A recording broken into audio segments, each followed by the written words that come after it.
طوفان نوح کے وقت جب خانہ کعبہ کی عمارت آسمان پر اٹھا لی گئی اور یہ جگہ ایک اونچے ٹیلے کی مانند رہ گئی، پھر اسی بنیاد پر حضرت ابراہیم علیہ السلام نے خانہ کعبہ کو تعمیر فرمایا۔ جب اللہ تعالیٰ نے ان کو حکم دیا کہ خانہ کعبہ کی تعمیر کرو، اس وقت تک حضرت اسماعیل علیہ السلام بھی پیدا ہو چکے تھے۔ حضرت ابراہیم علیہ السلام نے اللہ تعالیٰ سے سوال کیا کہ وہ اس جگہ کو واضح کر دے جہاں بیت اللہ کی تعمیر کی جائے۔ حضرت علی رضی اللہ تعالیٰ عنہ اور حضرت حسن رضی اللہ تعالیٰ عنہ سے مروی ہے کہ حضرت عباس رضی اللہ تعالیٰ عنہ نے فرمایا کہ اللہ تعالیٰ نے بادل کے ایک ٹکڑے کو خانہ کعبہ کی جگہ کے تعین کے لیے بھیجا۔ جب وہ بادل کا ٹکڑا چلا تو حضرت ابراہیم علیہ السلام اس کے سائے میں چلتے رہے، یہاں تک کہ جب مکہ مکرمہ آیا تو بادل کا ٹکڑا بیت اللہ کی جگہ ٹھہر گیا۔ یہاں حضرت ابراہیم علیہ السلام کو آواز دی گئی کہ بادل کے ٹکڑے کے سائے کے نیچے خانہ کعبہ یعنی بیت اللہ کی تعمیر کرو، نہ اس میں کمی کرو اور نہ زیادتی کرو۔ خانہ کعبہ کی جگہ کا تعین اور ظاہر ہونے کے بعد حضرت ابراہیم علیہ السلام نے خانہ کعبہ کی تعمیر شروع کی۔ حضرت اسماعیل علیہ السلام پتھر لا کر دیتے تھے۔ خانہ کعبہ کی تعمیر 5 پہاڑوں طور سینا، جبل زیتون، جبل لبنان جو ملک شام میں ہے، جبل جودی جو جزیرہ کا پہاڑ ہے، جبل ہیرا جو مکہ میں واقع ہے، ان کے پتھروں سے کی گئی، اور باقی پہاڑوں کے پتھروں سے بیت اللہ کی دیواریں بلند کی گئی تھیں۔ جب حضرت ابراہیم علیہ السلام نے حجر اسود کی جگہ تک بیت اللہ کی تعمیر مکمل کر لی تو اپنے بیٹے اسماعیل علیہ السلام سے فرمایا، میرے پاس ایک بہترین اور خوبصورت پتھر لاؤ جو لوگوں کے لیے بطور علامت برقرار رہے۔ حضرت اسماعیل علیہ السلام ایک پتھر لائے جو حضرت ابراہیم علیہ السلام نے فرمایا اس سے بھی اچھا لاؤ۔ چنانچہ اسماعیل علیہ السلام پتھر کی تلاش میں نکلے تو جبل ابو قیس سے آواز آئی کہ اے ابراہیم، تیرے لیے میں نے ایک امانت رکھی ہے، پس تو اس کو لے۔ حضرت ابراہیم علیہ السلام حجر اسود کو لائے اور اسے اس کی جگہ پر رکھ دیا۔ ناظرین، حجر اسود جنت کے یاقوتوں میں سے ایک ہے جسے سیدنا آدم علیہ السلام اپنے ساتھ جنت سے لائے تھے اور تعمیر بیت اللہ کے وقت ایک گوشہ میں نصب فرمایا تھا۔ طوفان نوح میں آدم علیہ السلام کا تعمیر کردہ بیت اللہ آسمانوں پر اٹھائے جاتے وقت اس متبرک پتھر کو شکم جبل ابی قیس میں امانت رکھ دیا گیا۔ پھر تعمیر ابراہیمی کے وقت جبرائیل علیہ السلام نے اللہ کے حکم سے سیدنا ابراہیم علیہ السلام کی خدمت عالیہ میں پیش کر دیا تھا۔ اس طرح اسے پھر اسی جگہ کی زینت بنا دیا گیا جہاں وہ پہلے رونق افروز تھا۔ اس کے فضائل اور اوصاف میں حضور نبی کریم صلی اللہ علیہ وسلم کے بہت سے ارشادات حدیث اور تاریخ کی کتابوں کی زینت بنے ہوئے ہیں، لیکن جنت کا یہ انمول موتی عالی مرتبت مقدس و متبرک یاقوت گردش ایام کی ستم رانیوں سے محفوظ نہ رہ سکا۔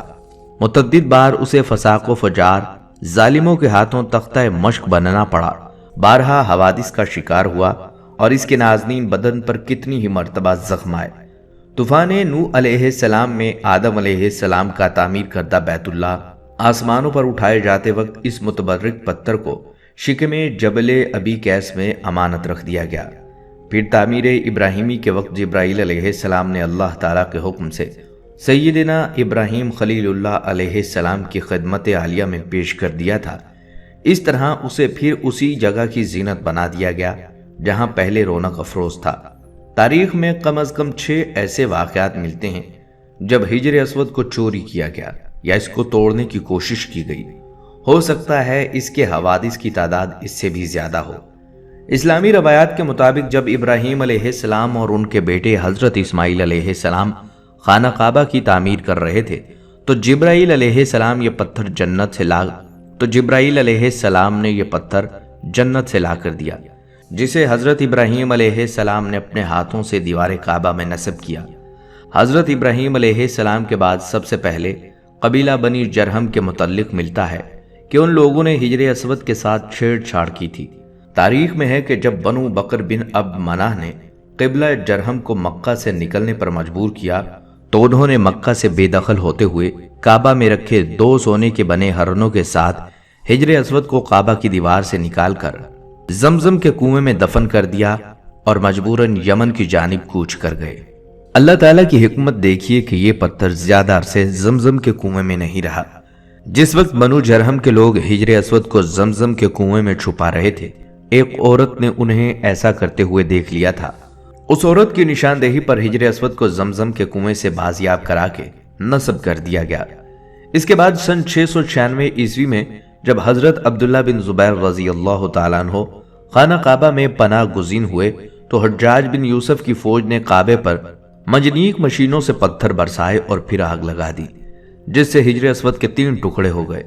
عباسی خلیفہ الرازی باللہ کے عہد میں ایک کرامتی سردار ابو طاہر ہجر اسود اٹھا کر لے گیا اور کافی عرصے بعد اسے واپس کیا۔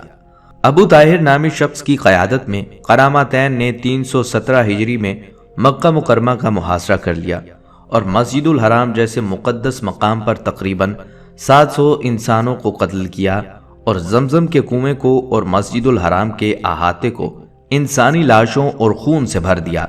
اس کے بعد اس نے مکہ مکرمہ کے لوگوں کی قیمتی اشیاء کو اور کعبہ مشرفہ میں رکھے جواہرات کو غصب کر لیا۔ اس نے کعبہ کے غلافوں کو چیر پھاڑ کر اپنے پیروکاروں میں تقسیم کر دیا۔ کعبہ مشرفہ کے دروازے اور اس کے سنہری پرنالے کو اکھاڑ ڈالا۔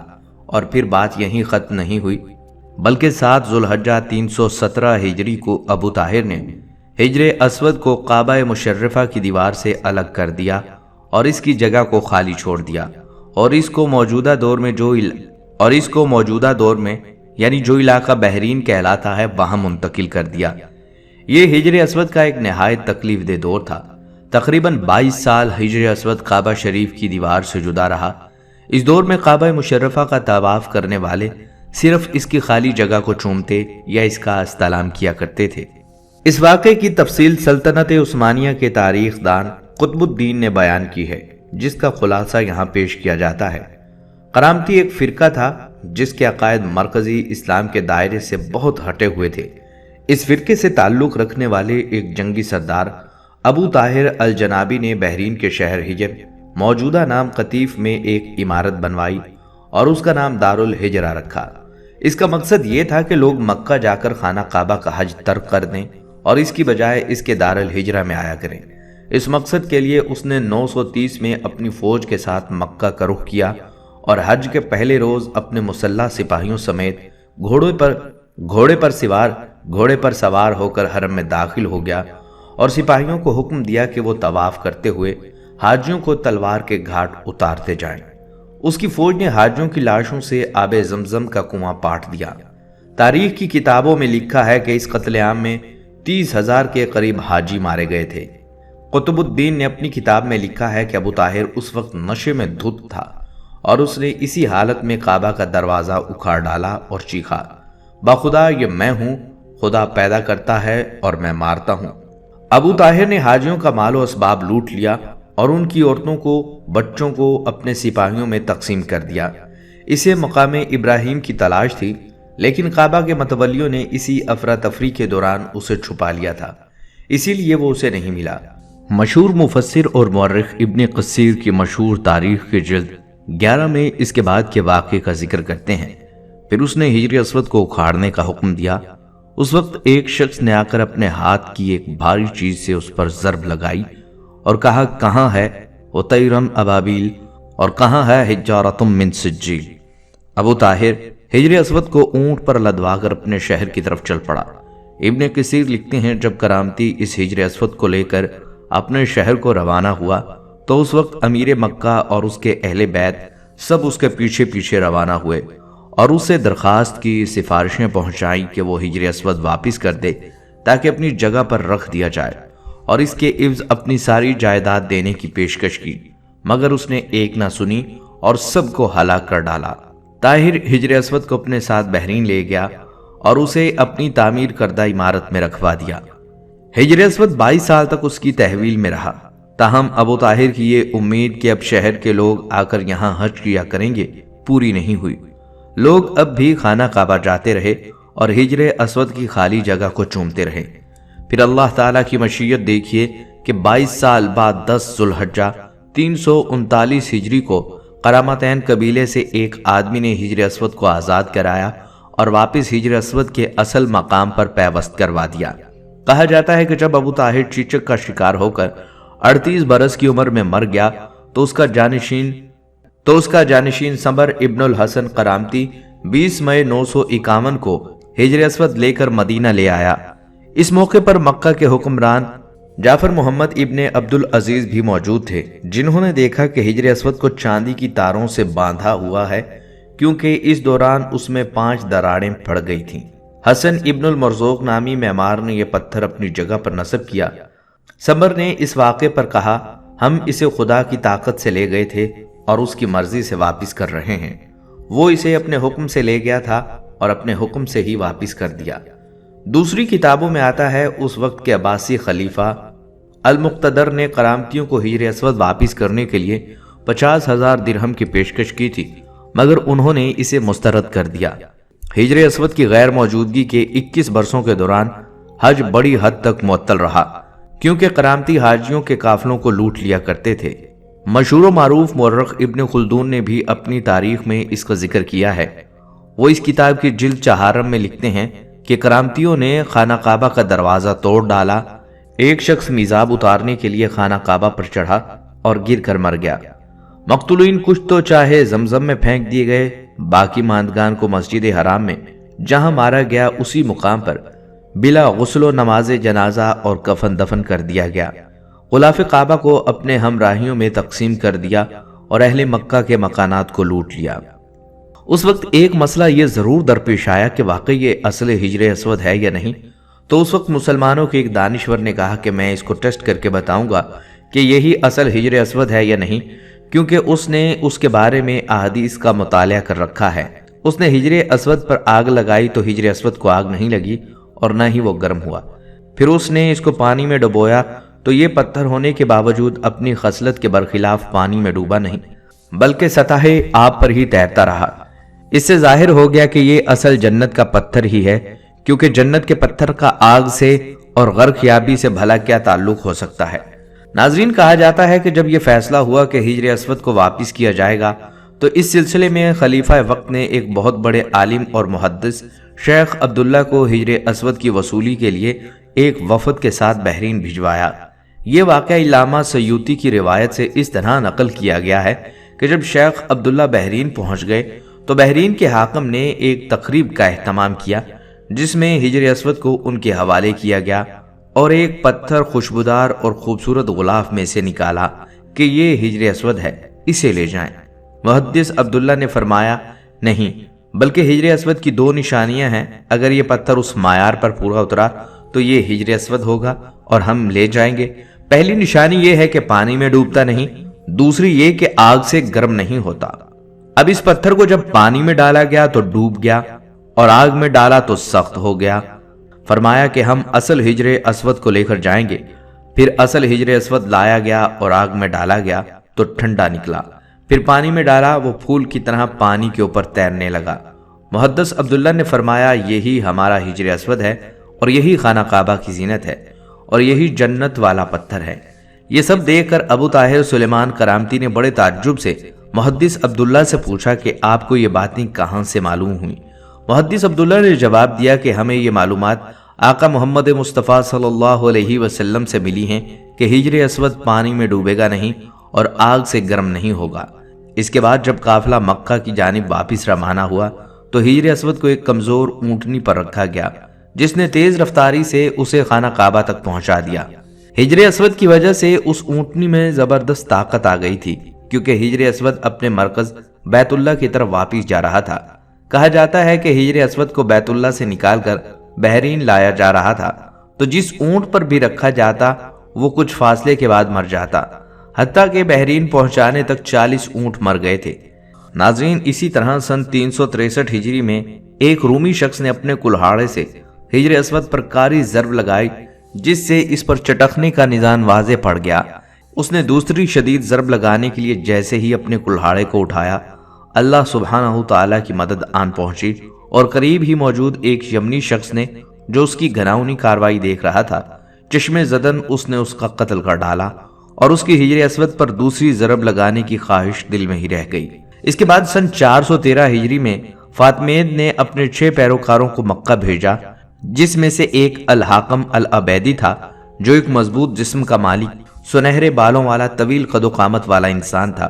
وہ اپنے ساتھ ایک تلوار اور ایک لوہے کی سلاخ لایا تھا۔ اپنے ساتھیوں کے اکسانے پر اس نے دیوانگی کے عالم میں تابڑ توڑ 3 ضربیں حجر اسود پر لگا ڈالی، جس سے اس کی کرچیاں اڑ گئیں۔ وہ ہذیانی کیفیت میں اول فول بکتے ہوئے کہہ رہا تھا، معاذ اللہ، جب تک وہ اسے پورا نہیں اکھاڑ پھینکے گا تب تک وہ سکون سے نہیں بیٹھے گا۔ بس اس موقع پر ایک مرتبہ پھر اللہ تعالیٰ کی مدد آن پہنچی اور گھڑ سواروں کے ایک دستے نے ان سب افراد کو گھیر لیا اور ان سب کو پکڑ کر قتل کر دیا اور بعد میں ان کی لاشوں کو بھی جلا دیا۔ ناظرین، اسی طرح کا ایک واقعہ سن 990 ہجری میں بھی وقوع پذیر ہوا، جب ایک غیر عرب باشندہ اپنے ہتھیار کے ساتھ مطاف میں آیا اور اس نے حجر اسود کو ایک ضرب لگائی۔ عین اسی وقت ایک شہزادہ نصیر مطاف میں موجود تھا، جس نے اسے فوری طور پر موت کے گھاٹ اتار دیا۔ پھر سن 1351 ہجری کے محرم کے مہینے میں ایک افغانی باشندہ مطاف میں آیا اور اس نے حجر اسود کا ایک ٹکڑا توڑ کر باہر نکال دیا اور غلاف کعبہ کا ایک ٹکڑا چوری کر ڈالا۔ اس نے کعبہ کی سیڑھیوں کو بھی نقصان پہنچایا۔ کعبہ مشرفہ کے گرد کھڑے محافظوں نے اسے پکڑ لیا اور پھر اسے مناسب کارروائی کے بعد موت کی سزا دے دی گئی۔ اس کے بعد 28 ربیع الاول سن 1351 ہجری کو شاہ عبدالعزیز نے اس پتھر کو دوبارہ کعبہ مشرفہ کی دیوار میں نصب کیا جو اس فاتر العقل افغانی نے نکال لیا تھا۔ حجر اسود اس وقت ایک مکمل پتھر کی صورت میں نہیں ہے جیسا کہ یہ جنت سے اتارا گیا تھا، بلکہ حوادث زمانہ نے اس متبرک پتھر کو، جس کو بوسہ دینے کے لیے اہل ایمان کے دل ہر وقت بے چین رہتے ہیں، 8 ٹکڑوں میں تبدیل کر دیا۔ ناظرین، روایات کے مطابق سن 606 عیسوی میں جب رسول اللہ صلی اللہ علیہ وسلم کی عمر مبارک 35 سال تھی، سیلاب نے کعبے کی عمارت کو سخت نقصان پہنچایا اور قریش نے اس کی دوبارہ تعمیر کی۔ لیکن جب حجر اسود رکھنے کا مسئلہ آیا تو قبائل میں جھگڑا ہو گیا۔ ہر قبیلے کی یہ خواہش تھی کہ یہ سعادت اسے ہی نصیب ہو۔ پیارے آقا صلی اللہ علیہ وسلم نے اس جھگڑے کو طے کرنے کے لیے یہ طریقہ اختیار کیا کہ حجر اسود کو ایک چادر میں رکھا اور تمام سرداران قبائل سے کہا کہ وہ چادر کے کونے کو پکڑ کر اٹھائیں۔ چنانچہ سب نے مل کر چادر کو اٹھایا اور جب چادر اس مقام پر آن پہنچی جہاں اس کو رکھا جانا تھا تو آپ نے اپنے مبارک ہاتھوں سے اس کو دیوار کعبہ میں نصب کر دیا۔ سب سے پہلے حضرت عبداللہ بن زبیر رضی اللہ تعالیٰ عنہ نے حجر اسود پر چاندی چڑھوائی۔ 1268 عیسوی میں سلطان عبد الحمید نے حجر اسود کو سونے سے مڑھوا دیا۔ 1281 میں سلطان عبدالعزیز نے اسے چاندی سے مڑھوا دیا۔ ناظرین، مسلمانوں کے نزدیک یہ پتھر بہت مقدس اور متبرک ہے۔ جو مسلمان حج کرنے جاتے ہیں ان کے لیے لازم ہے کہ طواف کرتے ہوئے ایک بار حجر اسود کو بوسہ دیں۔ اگر ہجوم زیادہ ہو تو دور سے ہاتھ کے اشارے سے بوسہ دیا جا سکتا ہے۔ ناظرین، جب خانہ کعبہ کی دیواریں ہاتھ جتنی بلندی تک چن لی گئیں تو حضرت اسماعیل علیہ السلام ایک پتھر لائے جس پر کھڑے ہو کر حضرت ابراہیم علیہ السلام نے دیواروں کو مزید بلند کیا۔ روایت ہے کہ جوں جوں دیوار اونچی ہوتی جاتی یہ پتھر اپنے آپ ہی بلند ہوتا جاتا تھا، اور جب ابراہیم علیہ السلام اس پتھر سے اترنا چاہتے تھے تو نیچے ہو جاتا۔ اس پتھر پر حضرت ابراہیم علیہ السلام کے قدموں کے نشانات اول اسلام سے اب تک موجود ہیں۔ یہ پتھر اس زمانے سے حضرت عمر فاروق رضی اللہ تعالیٰ عنہ کے دور خلافت تک کعبہ کی دیوار کے ساتھ چپکا رہا۔ پھر اس پتھر کو حضرت عمر فاروق رضی اللہ تعالیٰ عنہ نے خانہ کعبہ سے کچھ دور کر دیا تاکہ طواف کے وقت رکاوٹ نہ بنے، جسے مقام ابراہیم کہا جاتا ہے۔ کعبہ شریف کو اسلام سے قبل کل 4 مرتبہ تعمیر کیا گیا۔ اول حضرت ابراہیم علیہ السلام نے تعمیر فرمایا، اور اس کا ذکر ہمیں قرآن و حدیث سے بھی ملتا ہے کہ حضرت آدم علیہ السلام نے اللہ تعالیٰ کے حکم سے کعبہ شریف کی تعمیر کی۔ حضرت ابراہیم علیہ السلام نے جب کعبہ کو تعمیر کیا تھا تو انہوں نے کعبہ کو 9 گز یعنی 4.5 میٹر اونچا رکھا۔ مشرق کی جانب سے بیت اللہ کی لمبائی کو 32 گز یعنی 16 میٹر رکھا، مغرب جانب سے 31 گز یعنی 15.5 میٹر، شمال کی جانب سے 20 گز یعنی 10 میٹر اور جنوب کی جانب سے 23 گز یعنی 11 میٹر کی لمبائی رکھا۔ انہوں نے تعمیر کعبہ کے وقت کعبہ کے اوپر چھت نہیں بنائی بلکہ 2 دروازے بنا دیے جو کہ زمین سے بالکل متصل تھا۔ دوسری اور تیسری مرتبہ کعبہ شریف کی تعمیر کی ذمہ داری بنو عمالقہ اور بنو جرہم نے بالترتیب کی اور کعبہ شریف کو تعمیر نو کی تشکیل دیا۔ امام علی ابن طالب رضی اللہ تعالیٰ عنہ فرماتے ہیں کہ حضرت ابراہیم علیہ السلام کی تعمیر کعبہ کے بہت زمانے بعد کعبہ معظمہ کی دیوار کمزور پڑ گئی تو بنو عمالقہ نے کعبہ کی تعمیر نو کی، پھر اس کے بعد بنو جرہم نے تعمیر کیا، پھر جب کعبہ کی عمارت میں کمزوریاں اور خرابیاں لاحق ہوئیں تو اس کو قریش نے تعمیر کیا۔ ناظرین، اب یہاں آپ کو ہجر اسود کی فضیلت کے بارے میں کچھ احادیث مبارکہ سناتے چلیں۔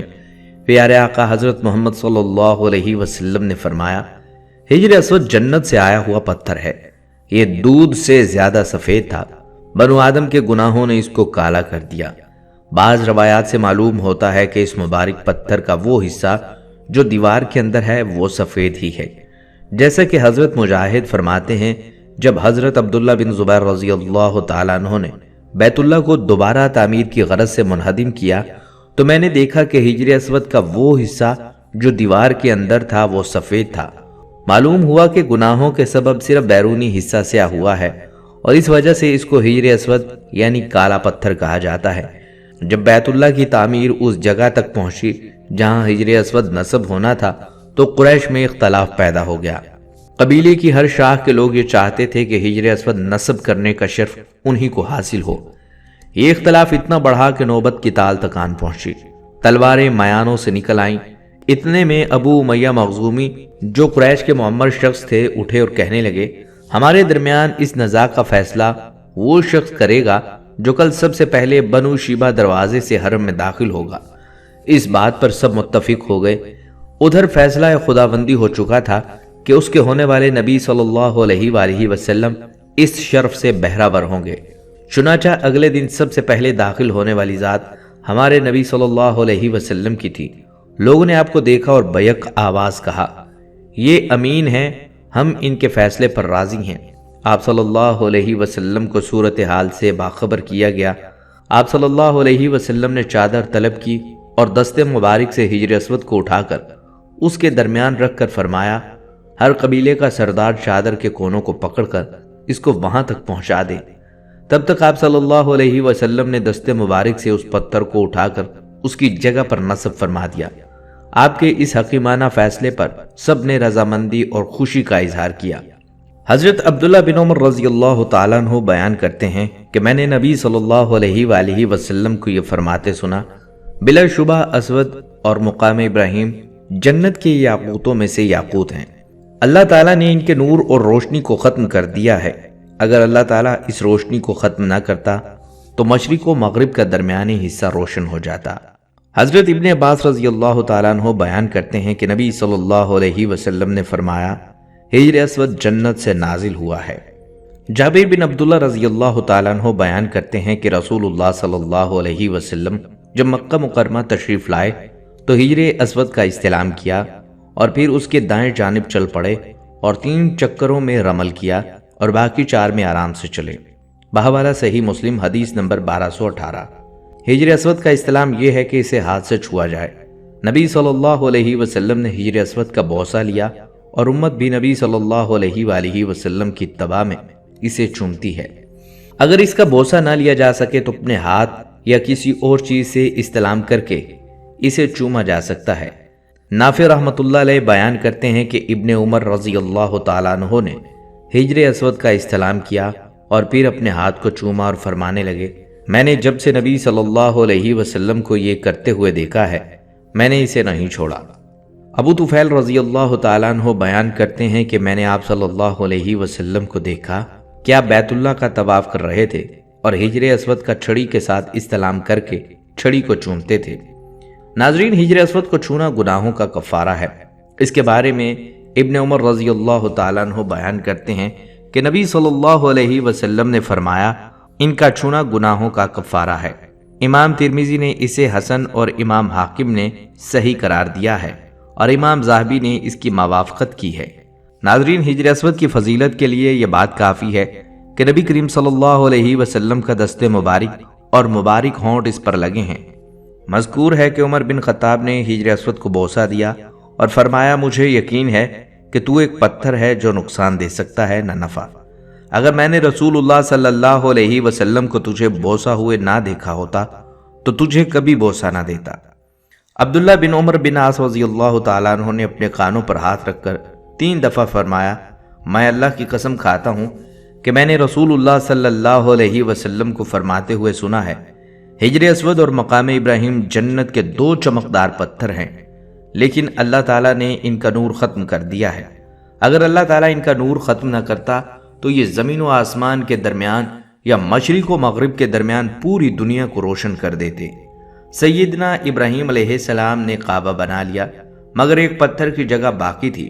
اسماعیل علیہ السلام کوئی پتھر تلاش کرنے لگے تو ابراہیم علیہ السلام نے فرمایا، جیسا پتھر میں تجھے بتاتا ہوں اس قسم کا لا۔ اسماعیل علیہ السلام پتھر تلاش کرنے چلے گئے، جب لے کر آئے تو دیکھا ابراہیم علیہ السلام نے اس جگہ ایک پتھر نصب کر دیا ہے۔ پوچھا، بجان یہ کون پتھر لایا ہے؟ فرمایا، یہ پتھر وہ لایا ہے جو تعمیر کا محتاج نہیں، اسے جبرائیل علیہ السلام آسمان سے لے کر آئے ہیں۔ سیدنا عبداللہ بن عمر رضی اللہ تعالیٰ عنہ نے حجر اسود کو چھوا، پھر اپنے ہاتھ کو بوسا دیا اور فرمایا، جب سے میں نے آپ صلی اللہ علیہ وآلہ وسلم کو اسے بوسا دیتے ہوئے دیکھا ہے، اس وقت سے میں نے اسے بوسا دینا نہیں چھوڑا۔ دعا ہے اللہ رب العالمین ہمیں حجر اسود کو بوسا دینے یا استلام کرنے کا کئی بار موقع عطا فرمائے۔ ناظرین، ہم امید کرتے ہیں کہ آپ کو ہماری یہ ویڈیو پسند آئی ہوگی۔ اگر آپ کو ہماری یہ ویڈیو پسند آئی ہے تو آپ سے گزارش کرتے ہیں آپ ہمارے چینل کو سبسکرائب کر لیں اور ساتھ ہی لگے بیل کے بٹن کو بھی پریس کر لیں تاکہ آپ کے پاس ہماری آنے والی مزید معلوماتی ویڈیوز کا نوٹیفیکیشن بر وقت ملتا رہے۔ سبسکرائب کے ساتھ ساتھ ہماری ویڈیو کو لائک بھی کریں اور اپنی قیمتی رائے کا اظہار کمنٹس میں ضرور کریں۔ کمنٹس میں آپ اپنے سوالات بھی ہم تک پہنچا سکتے ہیں۔ اللہ تعالیٰ آپ کو حفظ و امان میں رکھے، آمین۔